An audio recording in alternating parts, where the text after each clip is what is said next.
Hello everyone, welcome back to the channel. Welcome to a new week of projects. Today we're getting our butts to IKEA and we're actually working on projects that have been inspired by IKEA. Every time I go and look at the showrooms, I find little ideas that I think are really cool and I take a mental note of them, but I never put them into practice. So we are going to try them out today. I actually have a project that I've been putting off for a couple of years. So we're finally gonna get it done. And then there's also a project that I wanna do that is going to help me in my craft/studio area. And I think you guys are really gonna like this one because it is a total game changer. Okay, let's go.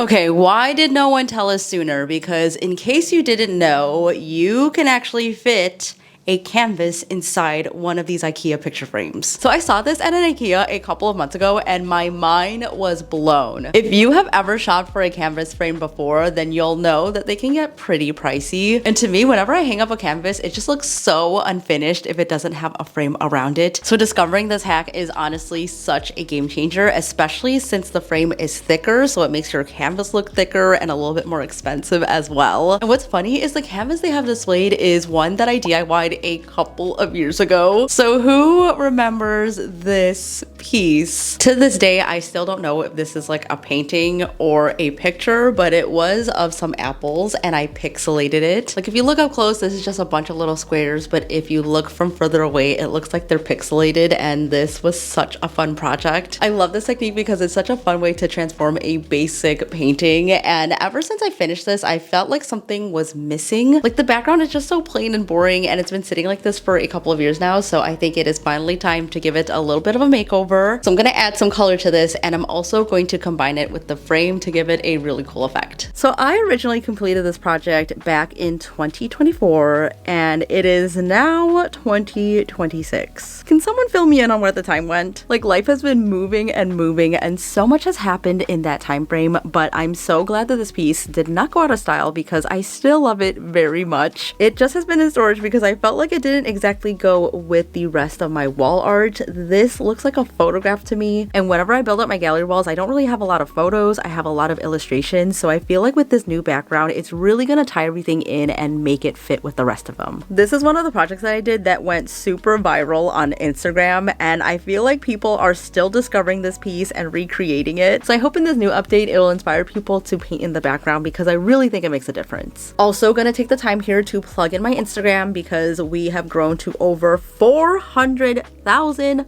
followers on Instagram. That is still so insane for me to say. I've been having a lot of fun over there, so if you're not already, make sure to give me a follow because we are on the road to 500,000 now. That first green that I used totally was not my vision, but this green looks so much better. I love how it just balances out the red. And just look at how much the apples and the leaves pop against these colors. I think it looks so much better this way. Now I just have to do the same thing to the frame and then we can pop this baby in.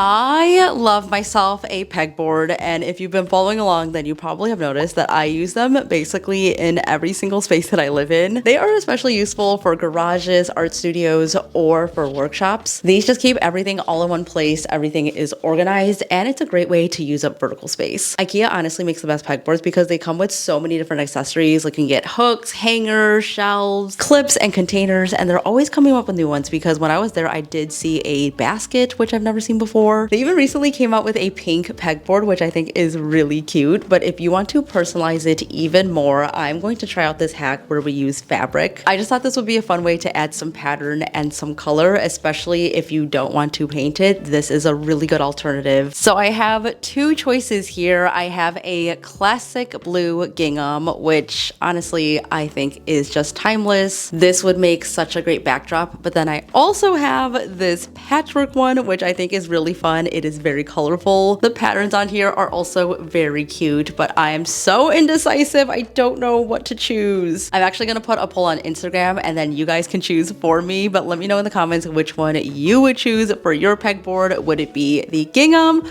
or the patchwork? It has been an hour and you guys, patchwork won. I'm actually kind of surprised. 52% against 44%, so that is what we're gonna go with. Also, a moment for these nails. Look at the color palette. We have reds, yellows, pinks, and then this silver chrome. It's such like a fancy color palette, but it's so fun and I love it.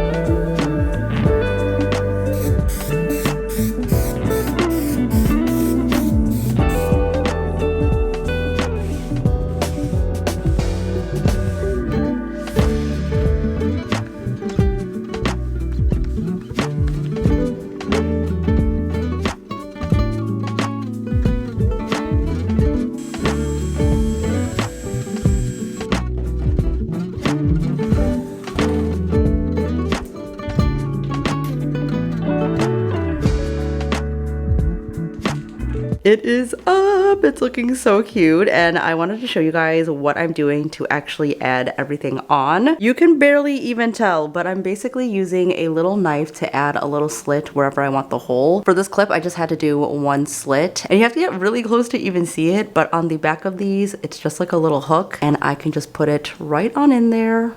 And it's perfect. Some of the larger ones actually need 2 holes, so I just mapped it out and you'll see there's 2 holes on there and then everything is nice and secured. I can't believe this actually worked because I feel like this looks a lot nicer than having all the little holes on the actual pegboard. I was debating whether or not I should paint the hooks and the clips and everything, but I think I'm just gonna leave it white because once we have everything on here, it'll look a little bit more busy. But overall, this was a total success, and what I like about this is that you could easily remove this and put on a new piece of fabric if you ever want to change it up.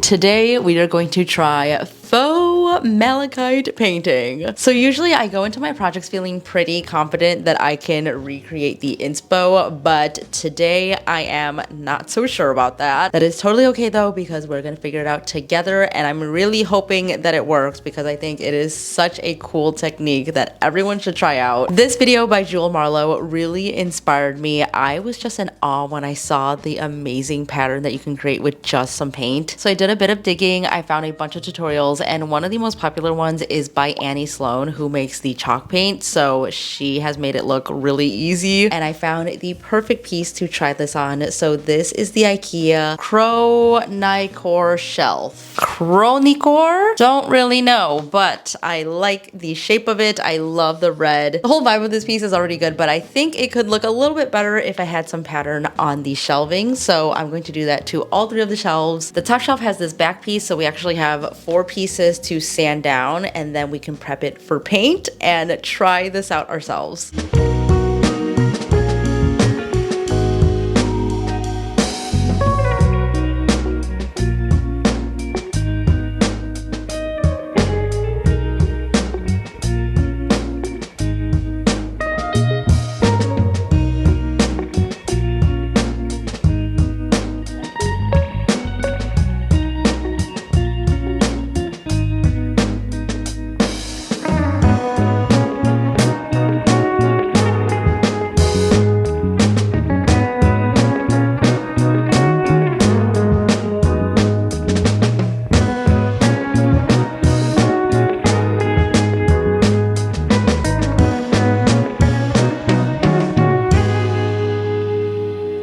Here it is, all dried. I think for my first time, this is pretty good. Love all the movement going on here, and if you need to, you can go in and kind of touch up any areas that you feel need more definition. You can kind of see it on camera, but where I have a little bit more paint where it's thicker, it definitely is showing up, but I think once I put on a top coat, it should level everything out. I think the next tricky part is doing the edges, so I'm gonna do that, let that dry, but now that I've done one and I've let it dry, I feel a lot more confident going into the other ones. Did I ever think I would be using cardboard as a brush? No, but this project is proving that you can honestly create art with anything. You guys know I test out a ton of different methods, but this is completely new to me and is definitely something that I can imagine using for future art pieces. You'll also notice that I started with the biggest shelf first because that one is on the bottom, which means you probably won't see it as much. So I wanted to test out the technique first and get comfortable with it before I move on to the top shelves, which are going to be super visible. I like to do this with most of my projects so that I can build up my confidence, and when I get to those pieces that are front and center that really get the most attention, those will be the pieces that you know will look their best.